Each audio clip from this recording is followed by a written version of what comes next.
ایک تھا ٹپی عروج و زوال کی ایسی کہانی جس کو سن کر اقتدار میں یا اختیار میں بیٹھے وہ گھمنڈی لوگ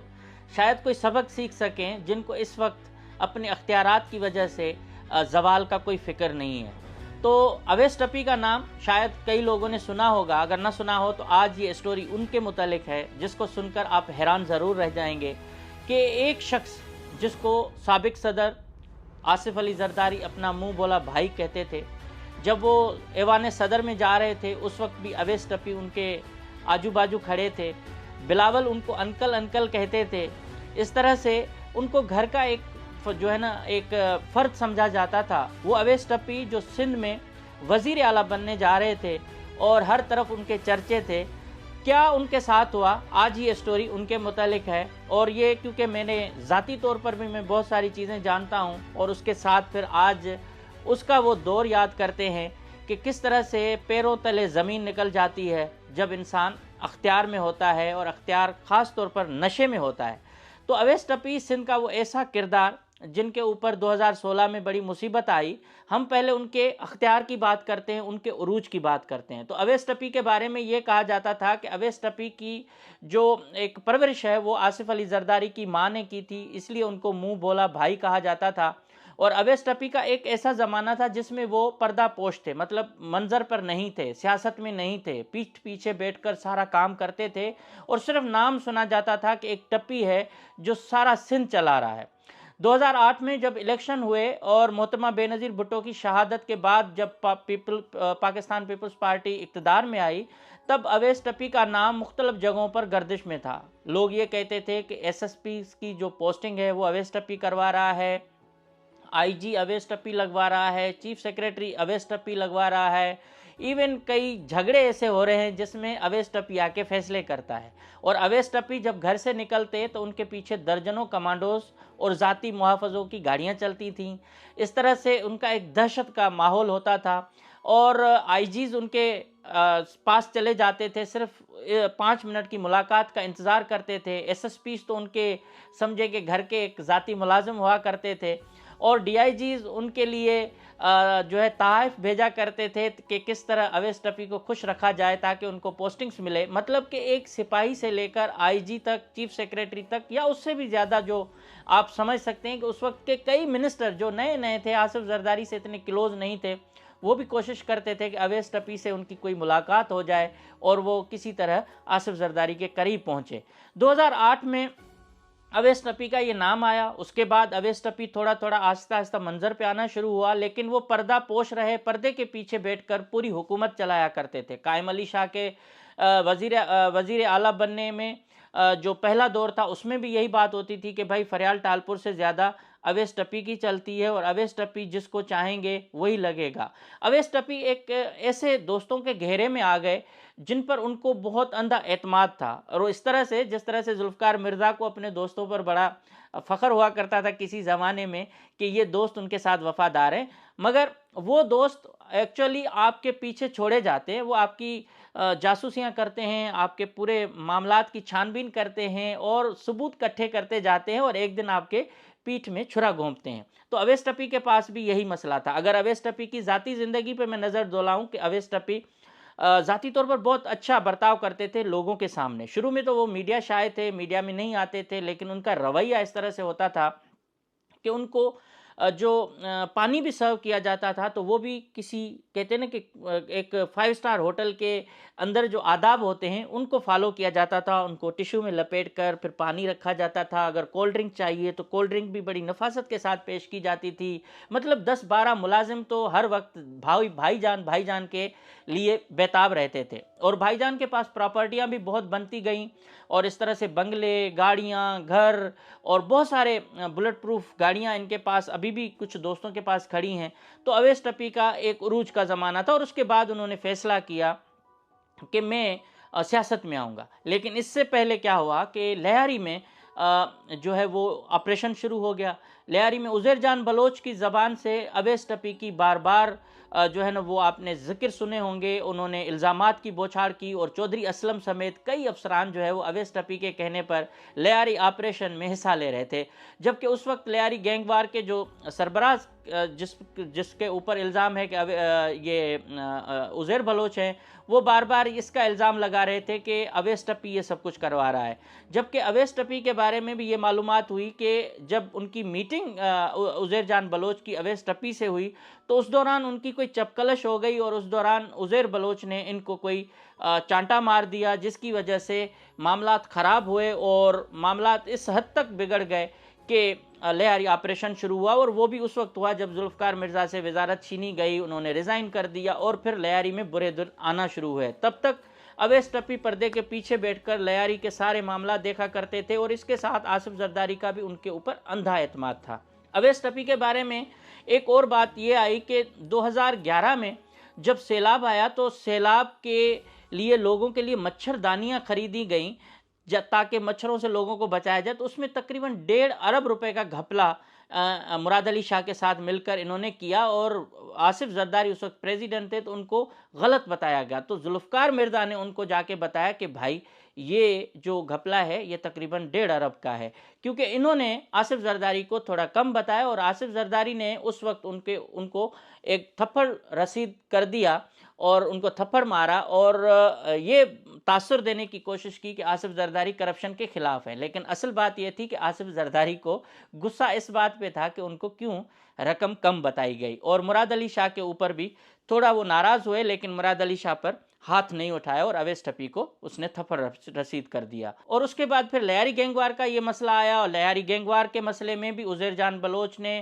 کئی بیانات دیے، لیکن اویس ٹپی پر کوئی فرق نہیں ہوا، اور اویس ٹپی اور مضبوط ہوتے ہوئے آگے آ رہے تھے۔ چودھری اسلم کو بھی یہ گھمنڈ تھا کہ میں اویس ٹپی میرے ساتھ ہے تو میں کچھ بھی کر سکتا ہوں، وہ بغیر بلٹ پروف جیکٹ پہنے ہوئے، سول ڈریس میں، سفید کاٹن کے کپڑے پہنتے ہوئے، سگریٹ ہاتھوں میں جلائے ہوئے، اور لیاری کی گلیوں میں کھڑے ہوتے تھے، اور ہم بھی وہاں کوریج کرتے تھے، بلٹ پروف جیکٹ پہن کے گولیوں کی تھڑتھڑاہٹ سنا کرتے تھے۔ ایک بار میرے خیال میں انہوں نے ایک تقریب رکھی جس میں افطار پارٹی تھی، جس میں اچانک ایک شخص تھا جو ایک چھوٹے قد کا تھا اور سفید کپڑے ان کو کاٹن کے پہنے ہوئے تھے، اور مجھے اچانک ایک بندے نے آ کے ان کا تعارف کروایا کہ یہ ہیں بابا لاڈلا، اور بابا لاڈلا آپ کو پتہ ہے کتنے خطرناک ترین ایک جو ہے وہ کرمنل سمجھے جاتے تھے لیاری کے، لیکن میں نے پہلی بار بابا لاڈلا کو وہاں دیکھا کہ یار یہ ایک 4 فٹ کا آدمی اتنی بڑی جو ہے سندھ حکومت، پولیس اور ان کو جو ہے وہ ٹف ٹائم دے کے بیٹھے ہوئے ہیں، رینجرز اس کے پیچھے، لیکن کوئی اس کو کچھ نہیں کر سکتا۔ اس وقت عزیر بلوچ نے ایک اپنا سافٹ امیج یہ رکھا تھا کہ وہ لیڈر ہے۔ عزیر بلوچ کبھی بھی جو ہے وہ لڑتے نہیں تھے، یا میڈیا میں زیادہ ان کی ہوتی تھی، کبھی ریلیاں نکالتے تھے، پریس کلب پہ آتے تھے، تو ان کے پیچھے بھی وہی لوگ تھے جو پہلے پالتے ہیں اور بعد میں ان کو پھر ختم کرنے کی کوشش کرتے ہیں، تو یہ معاملہ اس وقت کا بہت بڑا ہائی لائٹ ہوا۔ تو اب آتے ہیں اگین ٹپی پر، تو ٹپی جب 2013 میں الیکشن ہوئے تو اس میں ان کو آصف زرداری نے گھوڑا باری ضلع ٹھٹھہ میں ایک حلقہ ہے جہاں سے ابھی ان کے آصف زرداری کے ایک قریبی رشتہ دار ہیں علی حسن زرداری، وہ الیکشن لڑتے ہیں، وہ حلقہ ان کو دے دیا اور کہا کہ آپ یہاں سے ایم پی اے بنے، اور آصف زرداری نے جب ان کو بھیجا تو ٹھٹھہ میں راتوں رات ترقیاں ہونا شروع ہو گئیں، سڑکیں بننا شروع ہو گئیں، اور وہاں سمجھے کہ میلہ سج گیا نا، روزانہ میڈیا کی ٹیمیں جاتی تھیں، اور اویس ٹپی نے شوگر مل کے قریب جو ہے وہاں ٹھٹھہ شوگر مل کے قریب جو ہے ایک اپنا ٹھکانہ بنایا جہاں لوگوں کو موٹر سائیکلیں اور گاڑیاں دیا کرتے تھے کیمپین کے لیے، اور ٹھٹھہ کے لوگ پاگل ہو گئے کہ اویس ٹپی نہیں کوئی فرشتہ آ گیا، بچوں سے ان کی تصویریں آنا شروع ہو گئیں، میڈیا میں بہت زیادہ ان کو دوست مشہور کروانا شروع ہو گئے، اس طرح سے انہوں نے گھوڑا باری کے حلقے میں الیکشن اپنے پیسوں کے زور پر خریدی، اور وہ جب فقیر کو بھی کوئی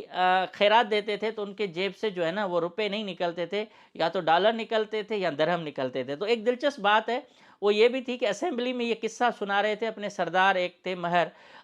راجہ خان مہر، ان کو انہوں نے بتایا کہ میں لندن میں کسینو سے 10,000 پاؤنڈ جیتا، اور جب میں باہر نکلا تو مجھے ایک بندہ نظر آیا غریب، میں نے اس کو دے دیا، تو اتنا بڑا سردار جس کے پاس پیسے کی کمی نہیں، تو وہ حیران ہو کے بول رہا، ٹپی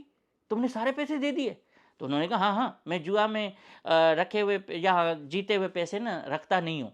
تو اس سردار کے لیے 10,000 پاؤنڈ بہت بڑی رقم تھی، مطلب ان سے آپ اندازہ رکھیں کہ وہ کتنے سخی لوگ ہیں۔